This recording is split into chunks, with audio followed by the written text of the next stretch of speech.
En Holanda no sucede eso. En Holanda es el seguro que tú escojas y por lo tanto hay competencia, hay mercado y funciona muy bien. Yo creo que con la sanidad pública en España lo que ocurre sobre todo es que es una arma política a nivel, sobre todo propagandístico, muy fuerte. En el sentido de que si tú al final sacas la sanidad pública del discurso, por ejemplo, de la izquierda, ¿qué le puede quedar a la izquierda para pedir que los impuestos son muy importantes? ¿Sabes? En el momento que sacas esa cuestión de me da miedo que me pueda ocurrir algo y no pueda pagarlo, de la ecuación del discurso de los impuestos se quedan muy flojos. O sea, al final, fíjate que siempre, cuando se habla del tema de los impuestos, siempre se acude a la educación y la sanidad. Son las dos cuestiones principales. Y creo que por eso, en cierto modo, no se quiere dejar ver que puede haber modelos alternativos en los cuales tú no tienes por qué morirte en la puerta del hospital porque no tengas dinero. O sea, puede haber un modelo también asistencialista con la gente que no tiene capacidad de pagarse un seguro, como hemos comentado en Holanda, perfectamente.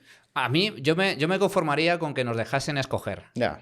Pero curiosamente, en España dejan escoger, aunque cada vez menos. Pero hay un grupo privilegiado de españoles que sí pueden escoger modelo sanitario. Funcionarios. Los funcionarios. Sí. Es curioso, ¿verdad? Sí, Es sí, decir, sí. los funcionarios pueden escoger o seguridad social o el Muface.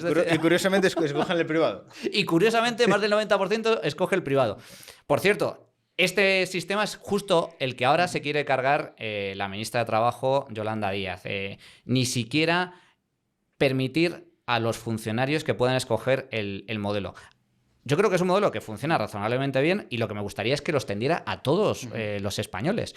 ¿Por qué no tenemos libertad para escoger el modelo que queremos? Oiga, ¿usted quiere público? Perfecto, paga los impuestos correspondientes. Y si no, pues no, escojo el privado. Pues muy bien, usted escoge el privado, pero solo paga una vez. Bien, el problema es ese, que no nos permiten elegir libremente. Estoy de acuerdo contigo. Eso es un arma que suele utilizar especialmente la izquierda para justificar la fuerte carga fiscal que soportamos en España. Sí, totalmente. O sea, yo, por ejemplo, con el tema de los impuestos, siempre que se habla un poco de podemos moderar el gasto, al final fíjate que siempre salen con lo mismo. Es que la sanidad, es que si tienes un cáncer, o sea, yo creo que se puede perfectamente tener unos impuestos más moderados, un gasto responsable y una sanidad pública. O sea, no creo que sea incompatible. O sea, miras el gasto que hay en sanidad versus el que hay en pensiones y dices, Dios mío, es que no es nada. Realmente. Sí, por supuesto que sí. El problema de fondo es una gran falacia, ¿no? Cuando dicen, no, es que se necesita pagar a la sanidad vía impuestos porque hay gente que no se lo puede permitir. Pero es justo lo que estás diciendo tú. Puede haber un modelo perfectamente asistencial en el que la población que no alcanza un determinado nivel de renta recibe una especie de cheque sanitario o cheque escolar, en el caso de educación, por el cual vía impuestos se sufraga ese servicio en concreto. Pero la cuestión es esa, la cuestión es ¿por qué el Estado se tiene que adjudicar el monopolio en la provisión de un servicio que está demostrado que lo puede ofrecer de mejor calidad y a mejor precio el sector privado? Es decir, el mercado, las empresas, tanto en educación como en sanidad, como en pensiones. A mí me gusta el modelo holandés por varias razones. El modelo sanitario es un ejemplo, pero también por el tema cultural. En España hablamos de estado del bienestar. Ellos hablan de sociedad del bienestar. No tiene absolutamente nada que ver. Y la clave está, como sucede en otros muchos países del norte de Europa, en que el Estado no tiene por qué ejercer el monopolio de determinados servicios. No tiene por qué ser el proveedor de los servicios públicos, sino que hay servicios públicos que donde la gente, la población, puede escoger libremente colegio, seguro sanitario o incluso sistema de pensiones o seguro de pensiones entre una enorme variedad, en un enorme abanico de opciones. Y parte financiado con impuestos en el caso de que determinada población no alcance un determinado nivel de renta. Bueno, eso mismo se podría aplicar en España, pero muchos españoles no.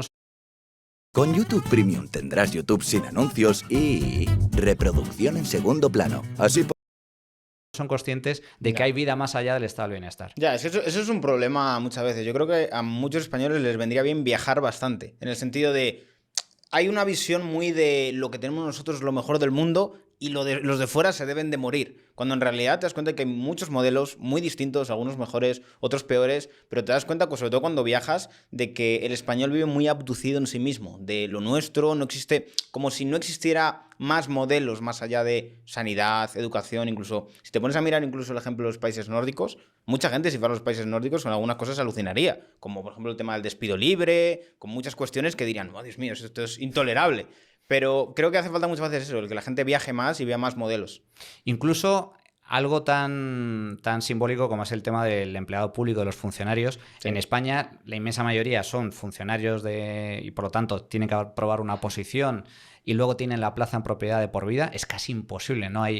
Yo no conozco ningún caso de un funcionario que, a pesar de que haya hecho barbaridades, sea expulsado de la plaza, pierda la plaza como consecuencia de errores o como consecuencia de una mala praxis. Hay muy pocos casos. Y la gente piensa que la forma de trabajar para el sector público, lo normal, lo lógico es que sea a través de la aprobación de una oposición y por lo tanto conseguir una plaza pública y ser funcionario de por vida. Cuando tú te vas fuera, como bien estás comentando, te das cuenta de que eso no sucede así. De hecho, el modelo español es una excepción, es una anomalía a nivel internacional. En la mayoría de países, el porcentaje de empleados públicos que son funcionarios, es decir, gente que tiene la plaza en propiedad de por vida, apenas alcanza el 10%. Y está pensado específicamente para un grupo muy particular de funcionarios, como por ejemplo los jueces, pero ni administrativos, ni médicos, ni profesores. En muchos países se tienen que sacar una plaza. Son contratados por la administración pública, pero no son funcionarios. Una cuestión interesante a comentar.